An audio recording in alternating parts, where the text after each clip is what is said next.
Friends, हमें से कुछ लोग होते हैं जिनको वेट लॉस करना होता है, कुछ लोग होते हैं जिनका वेट लॉस तो हो चुका होता है लेकिन उनकी जो स्किन है वो लूज पड़ जाती है, और कुछ लोग होते हैं जिनको वेट लॉस नहीं करना होता है लेकिन अपनी बॉडी को एक शेप में लाना होता है कि वजन तो उनका ज़्यादा नहीं है लेकिन बॉडी शेप में नहीं है। सो फ्रेंड्स, आज की अपनी इस वीडियो में मैं आपको बताऊंगी 10 ऐसे योगा पोजेस जिनको अगर रेगुलरली आप करते हो तब आपका वेट लॉस भी होगा, आपकी जो लूज स्किन है वो टाइट भी होगी और आपकी बॉडी एक परफेक्ट शेप में भी आ जाएगी।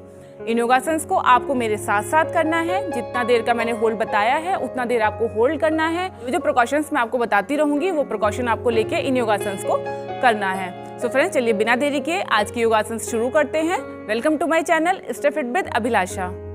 सो फ्रेंड्स, हम स्टार्ट करेंगे हमारे फर्स्ट योगा पोज से, दैट इज पर्वत आसन। पर्वत आसन करने के लिए इस तरीके से इस पोजीशन में बैठ जाएंगे, सांस भरते हुए दोनों हाथों को ऊपर लेके जाएंगे। इस तरीके से आप इसी पोजीशन में 30 सेकंड तक होल्ड करेंगे। डीप ब्रीदिंग करनी है, नोज से इनहेल करेंगे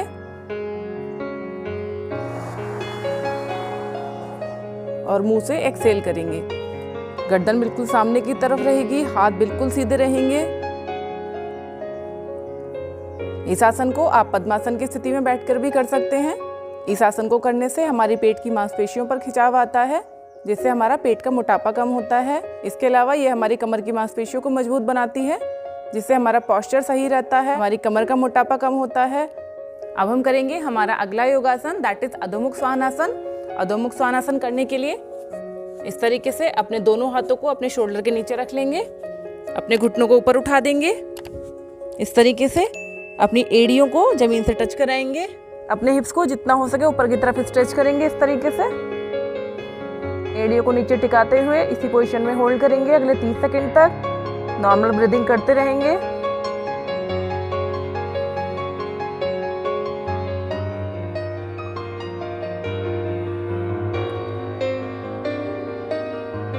इस आसन को करने से हमारे पूरी शरीर की बहुत अच्छे से स्ट्रेचिंग होती है, हमारी पैर की मांसपेशियां मजबूत बनती हैं, हमारे शोल्डर्स की स्ट्रेंथनिंग होती है, हाथों की मांसपेशियां मजबूत होती हैं, साथ ही साथ हमारी कमर की भी बहुत अच्छे से स्ट्रेचिंग होती है। पूरी बॉडी को परफेक्ट शेप में लाने के लिए बहुत अच्छा आसन है।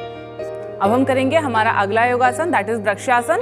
वृक्षासन करने के लिए अपने एक पैर को उठा के दूसरे पैर की थाई पे रखेंगे इस तरीके से। अब धीरे धीरे सांस भरते हुए इस तरीके से अपने हाथों को ऊपर ले जाएंगे, अपना फोकस एक पॉइंट पे केंद्रित कर देंगे। अब डीप ब्रीदिंग हमें करनी है, नोज से इनहेल करना है, मुंह से एक्सहेल करना है। अगले 30 सेकंड तक इसी पोजीशन में होल्ड करना है।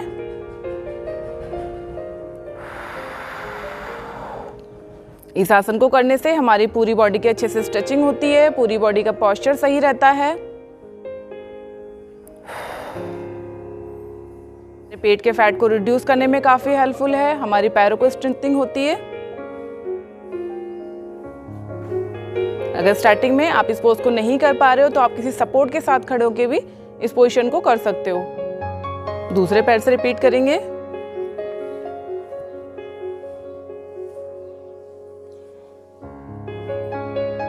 स्टार्टिंग में अगर आप 30 सेकंड होल्ड नहीं कर पा रहे हो तो आप 10 सेकंड में होल्ड करके इसे क्विट कर सकते हो। ब्रीदिंग का आपको जरूर ध्यान रखना है, डीप ब्रीदिंग करनी है। इस पोजीशन में होल्ड करने का सबसे सीक्रेट तरीका यही है कि आप अपना ध्यान किसी एक पॉइंट पे केंद्रित कर दीजिए, फिर धीरे धीरे आपको प्रैक्टिस हो जाएगी तो आप किसी भी तरह से इस पोजीशन में आराम से होल्ड कर सकते हैं। पोजीशन से बाहर आ जाएंगे।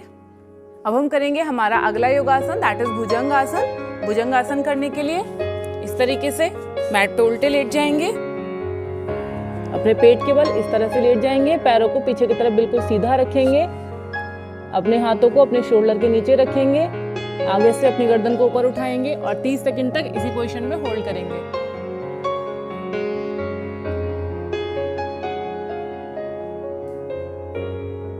इस आसन के करने से हमारी पेट की मांसपेशियों की बहुत अच्छी स्ट्रेचिंग होती है जिससे हमारा पेट का मोटापा कम भी होता है और जो हमारे पेट की लूज स्किन होती है वो टाइट होना स्टार्ट हो जाती है।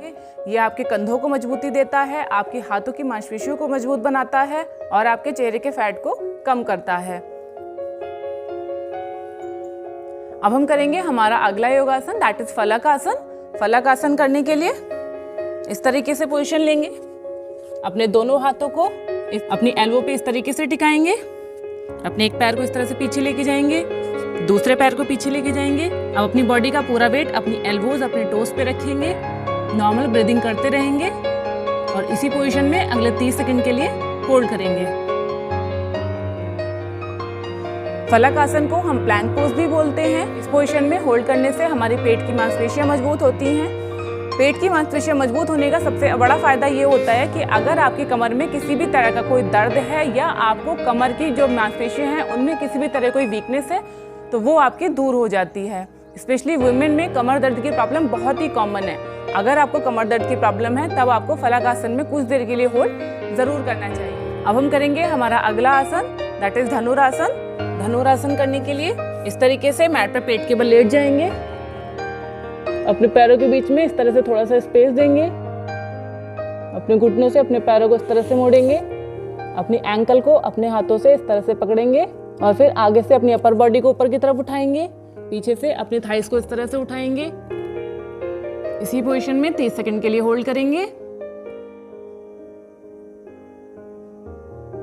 इस योगासन के करने से पूरी बॉडी की अच्छे से स्ट्रेचिंग होती है कि अपर बॉडी, आपकी लोअर बॉडी, आपकी पेट की मांसपेशियों पे बहुत खिंचाव आता है। इससे अगर उनमें किसी भी तरह का कोई पेन है तो वो पेन भी रिड्यूस होता है।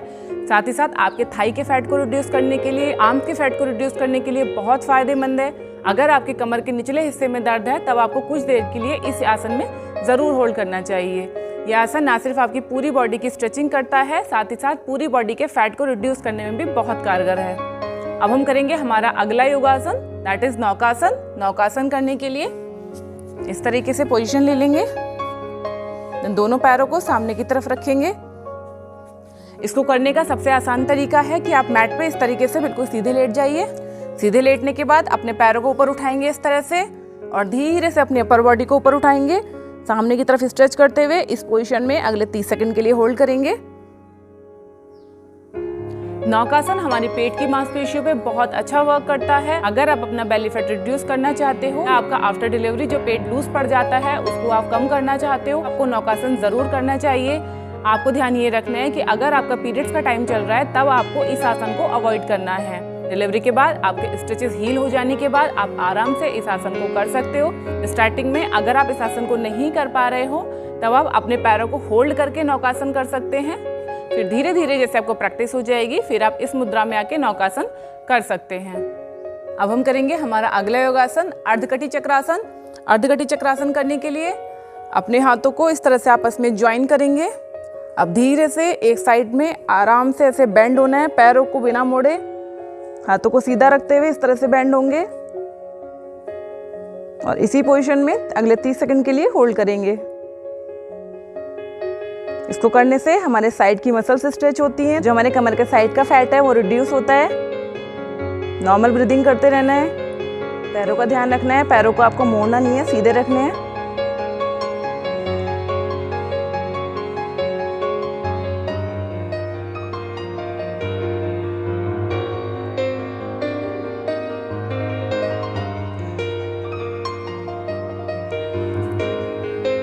यही मैं दूसरी साइड से रिपीट करना है। 30 सेकंड।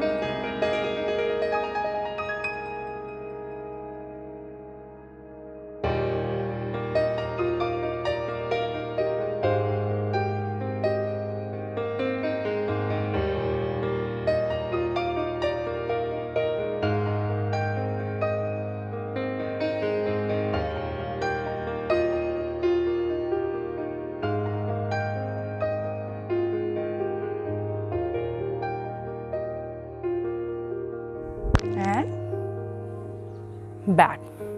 फ्रेंड्स, ये आसन करने से हमारी जो कमर का फैट है वो रिड्यूस होता है और जो हमारा बॉडी शेप खराब हो जाता है साइड फैट की वजह से वो हमारा शेप में आ जाता है। हम करेंगे हमारा अगला योगासन, दैट इज परिव्रत पार्श्व कोणासन। इसको करने के लिए इस तरीके से पैरों के बीच में स्पेस देंगे, अपने लेफ्ट पैर के टो को इस तरह से बाहर की तरफ टर्न करेंगे, राइट हैंड को साइड से उठाएंगे, कान के पास लेके जाएंगे और फिर धीरे धीरे नीचे की तरफ बैंड होते हुए अपने टो को टच करेंगे, हाथ को सीधा रखेंगे, अपना ध्यान अपने हाथ पे रखेंगे और इसी पोजीशन में अगले 30 सेकंड के लिए होल्ड करेंगे।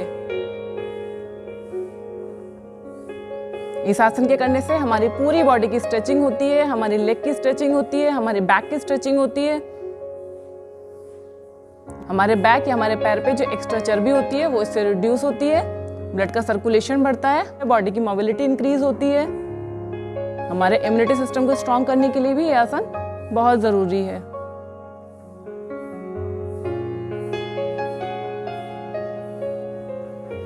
अब यही सेम आसन दूसरी साइड से करेंगे। पैर को बाहर की तरफ निकालेंगे, इस तरीके से पोजीशन लेंगे and hold for next 30 seconds.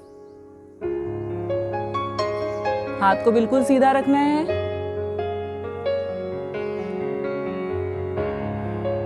आपका लेफ्ट लेग है वो बिल्कुल सीधा रहेगा, उसमें किसी तरह का कोई फोल्ड नहीं आएगा।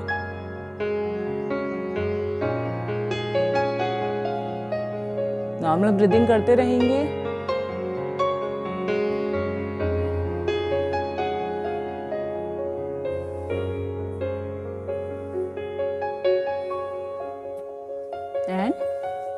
डन। अब हम करेंगे हमारा अगला योगासन, दैट इज तितली आसन।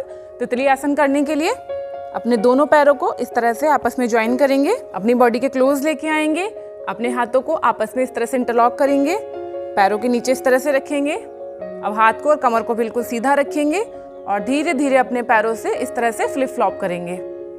इस पोजीशन में आपको ध्यान रखना है कि आपके हाथ बिल्कुल सीधे रहने चाहिए, कमर बिल्कुल सीधी रहनी चाहिए, ना ही तो बहुत जल्दी जल्दी इस आसन को करना है और ना ही बहुत स्लो करना है। इस आसन के करने से हमारी बॉडी का पोस्चर सही होता है, हमारी थाइस का फैट रिड्यूस होता है और डिलीवरी के बाद जो हमारे पेल्विक फ्लोर मसल्स हैं वो वीक पड़ जाती हैं, उनको स्ट्रॉन्ग बनाने के लिए ये आसन बहुत ज़रूरी है।